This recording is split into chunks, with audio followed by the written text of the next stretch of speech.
नरेंद्रजी मस्के साहेब.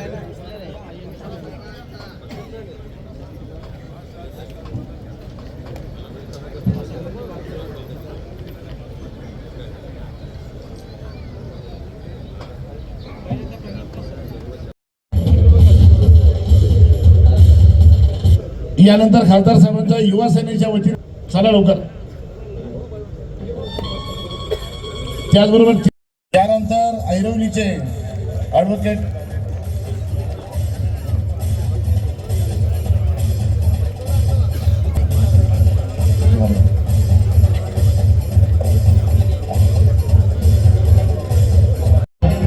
पुष्प जगदीशजी, आपण देखील या ठिकाणी दादा जगदीशजी गवते साहेब, सर्व ऐरोलीचे सर्व संयुक्त असा आदरणीय उपनेते विजय चौगुले साहेब आणि द्वारकाजी भोई साहेब यांचा या ठिकाणी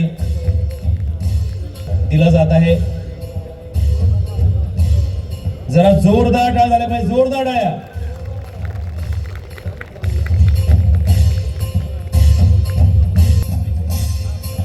यानंतर पक्षप्रमुख नेत्यांचा या ठिकाणी सन्मान होतोय. सुरेशताई पाटील आणि सर्व महिला आघाडी आपली शिवसेनेची यांच्या शुभ हस्ते आदरणीय विजय चौगुले साहेब आणि द्वारकानाथ भोईर साहेब यांचा सन्मान या ठिकाणी होतोय.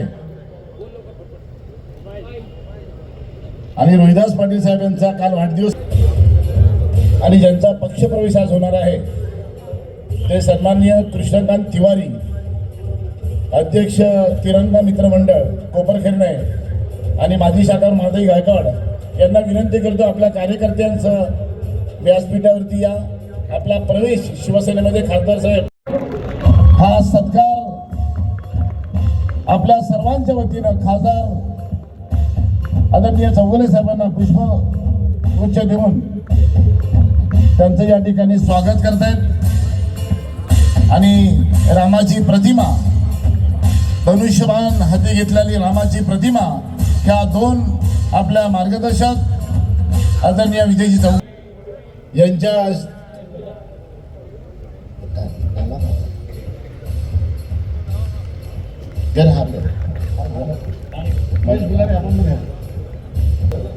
ऐरोली मतदारसंघाच्या वतीनं दोन्ही नेत्यांचं या ठिकाणी आदरणीय मम्मी चौगुले. रेडी सर, काय सांगाल? पदाधिकारी मेळाव्याचं नवी मुंबईमध्ये आयोजन करण्यात आलेलं आहे, काय? या ठिकाणी आमचा पदाधिकारी कार्यकर्ता मेळावा होता. येणाऱ्या नवी मुंबई महानगरपालिकेच्या निवडणुकीच्या दृष्टीने, तयारीच्या दृष्टीने ह्या मेळाव्याचं आयोजन केलं होतं. सर, तुम्ही ऑफिसमध्ये भेट देणार आहात आणि जनतेच्या ज्या काही अडचणी आहेत त्या पण तुम्ही सॉल्व्ह करणार आहात. रुटीन कार्यक्रमाचा भाग आहे. खासदार म्हणून निवडून दिलेलं आहे. दिल्लीमधील खासदार म्हणून जी काही कामं आहेत ती आपण करतच असतो.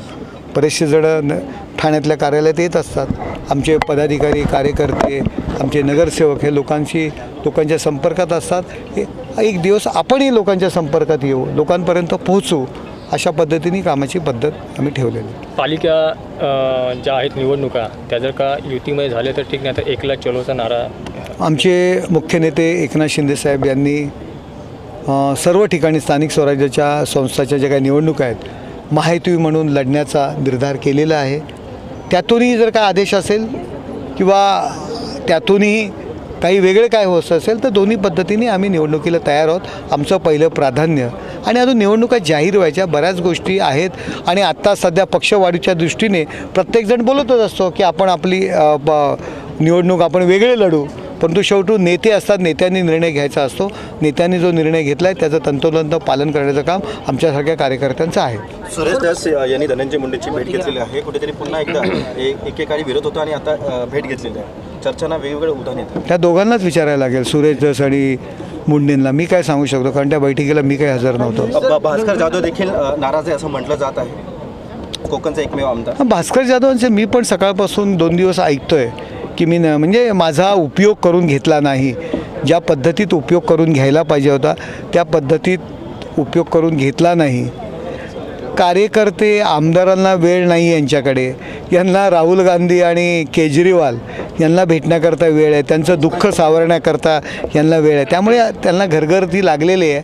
अशाच पद्धतीने घरघर लागणार आहे. उद्धव ठाकरे देखील आज पदाधिकाऱ्यांची बैठक घेतलेली होती. पुन्हा एकदा उद्धव ठाकरे ॲक्शन मोडवरती पाहायला मिळतात. काय करणार ॲक्शन मोड काय? अहो यांनी शिवसेनेचा मोडच बदलला, यांनी मार्गच बदलला. यांनी हिंदुत्वाचा मार्ग सोडून सोनिया गांधींची गुलामगिरी यांनी पत्करलेली आहे. त्यामुळे शिवसैनिक नेता कधी राहील, लोकप्रतिनिधी कधी तुमच्याबरोबर राहील, तर त्याच्या खालची कार्यकर्ता शिवसैनिक राहिला तर, मतदार राहिला तर. मतदारांच्या लक्षात आलं आहे की यांनी काँग्रेसशी बांधिलकी आहे, हे काँग्रेसशी युती केलेली आहे. त्यामुळे लोक त्यांच्यासोबत राहत नाही आहेत, लोक त्यांना मतदान करत नाहीत. आणि यामुळे हे सर्व आमदार आणि जी काही मंडळी असतील ते एकनाथ शिंदे साहेबांच्या नेतृत्वामध्ये येत आहेत. गणेश नाईक देखील 24 फेब्रुवारीला ठाण्यात जनता दरबार भरवतात. चांगलं आहे, शेवटी लोकांचे प्रश्न सुटले पाहिजेत. सर नवी मुंबईतल्या सरकत्या जिन्यांचा, स्टेशनमधल्या सरकत्या जिन्यांचा प्रश्न आहे. तिथे लोक त्रासलेली आहेत, जी मुंबईमध्ये अडचणीची स्टेशन्स असताना देखील तिथे सरकत्या जिने लिफ्ट झालेले आहेत. मात्र नवी मुंबईतील सुसज्ज रेल्वे स्टेशनवरती लिफ्ट आणि सरकत्या आहे आपण हा विषय घेतलेला आहे. रेल्वे मंत्र्यांकडे स्वतः मी बैठक घेतली होती. काही दिवसातच तो मार्ग सुटेल. सर पदाधिकाऱ्यांना कोणत्या प्रकारे सूचना या ठिकाणी केलेल्या आहे? पदाधिकाऱ्यांनी काम करा, सेनापती आहात, सैन्य जमवा. आपल्याला जो मुलूक दिलेला आहे, जो विभाग दिलेला आहे, त्या ठिकाणी शिवसेना कशी वाढेल, शिवसेनेचं एकनाथ शिंदे साहेबांचं काम कसं लोकांपर्यंत पोहोचेल, असं काम करा, अशा पद्धतीचा संदेश दिलेला आहे.